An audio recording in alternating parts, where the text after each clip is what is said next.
Olá pessoal, nessa videoaula de espanhol nós vamos ver o assunto la eufonia de Y, E, O e U em espanhol. Vamos então começar definindo la eufonia. O primeiro ponto que nós destacamos aqui é la eufonia tiene que ver com o estudio del sonido de las palabras, quando estão articuladas formando frases e sentencias. Então, quando nós estudamos a eufonia, estamos falando da pronunciação, do som que as palavras têm quando elas são formadas, e também quando elas estão presentes em uma sentença, em uma oração. La lengua española tiene algunas reglas de eufonía que sirven para asegurar la buena fluidez de la enunciación de frases y sentencias, evitando assim o fenômeno de la cacofonia, por exemplo. Então, quando nós estudamos essas regras de eufonia, o que nós estamos querendo observar é a melhor forma que nós temos para construir uma frase de maneira que, quando nós vamos pronunciá-las oralmente, essas frases elas têm uma boa fluidez, elas têm um som que seja satisfatório, que não cause nenhum tipo de confusão de interpretação, por exemplo. En este apartado, vamos a ver as regras de eufonia del uso de las conjunciones copulativas e disyuntivas ou U em castelhano. Então, nós vamos então analisar situações em que precisamos usar uma conjunção copulativa, ou seja, uma conjunção aditiva, ou uma conjunção disjuntiva, que em português a gente conhece como conjunção alternativa. Vamos começar então com las conjunciones y e. La conjunción copulativa y sirve para unir términos ou orações, passando a ideia de adição. Ou seja, nós vamos usar a conjunção e toda vez que nós queremos passar a ideia de uma adição, ou seja, duas coisas que de alguma maneira se articulam. Essa conjunção pode tanto unir termos, palavras, ou unir orações. Vamos aos casos. Juan e Maria são amigos. Aqui a conjunção e está sendo usada para juntar os termos Juan e Maria. No outro caso, nos despertamos temprano e fuimos ao trabalho.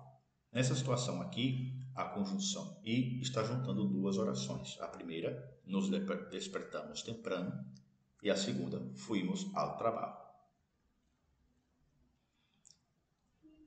Em alguns casos, a conjunção e deve ser substituída por e quando. Então, existem algumas situações em que, ao invés de usarmos a conjunção e, nós temos que substituir pelo e. Quais são esses casos? O término seguinte empieza por i ou at i. Ou seja, se eu tiver que usar a conjunção e, só que a palavra seguinte, ela começa com i ou hi, aí nesse caso eu tenho que substituir o i pelo e. É o caso, por exemplo, daqui. Sofia e Irã são noivos. Por que aqui eu usei o e e não o i? Porque Irã, o nome Irã, começa com i. No outro caso, a Julia le gusta estudar matemáticas e história. Nesse caso aqui, nós estamos usando i porque a palavra história é a palavra seguinte e ela começa com hi. Então, por essa razão, nós usamos o e no lugar do i. Sin embargo, si el término siguiente empieza por los diptongos ia, ie, o, io, a regra de eufonia não se aplica.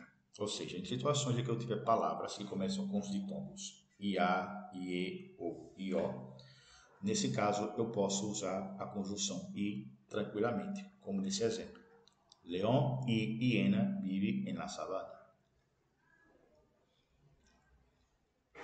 Nesse caso aqui, nós estamos usando a conjunção i, porque a palavra hiena, ela começa com esse ditongo ia. Então aqui nesse caso, a regra de eufonia não se aplica.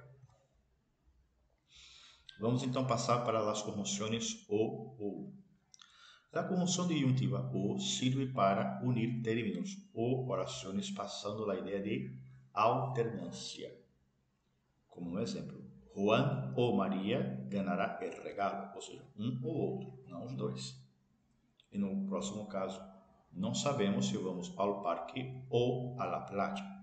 Então, aqui, nesses dois casos, estamos usando o ou para passar a ideia de alternância, né? Ou será uma coisa ou será outra. Em alguns casos, a conjunção o deve ser substituída por o quando.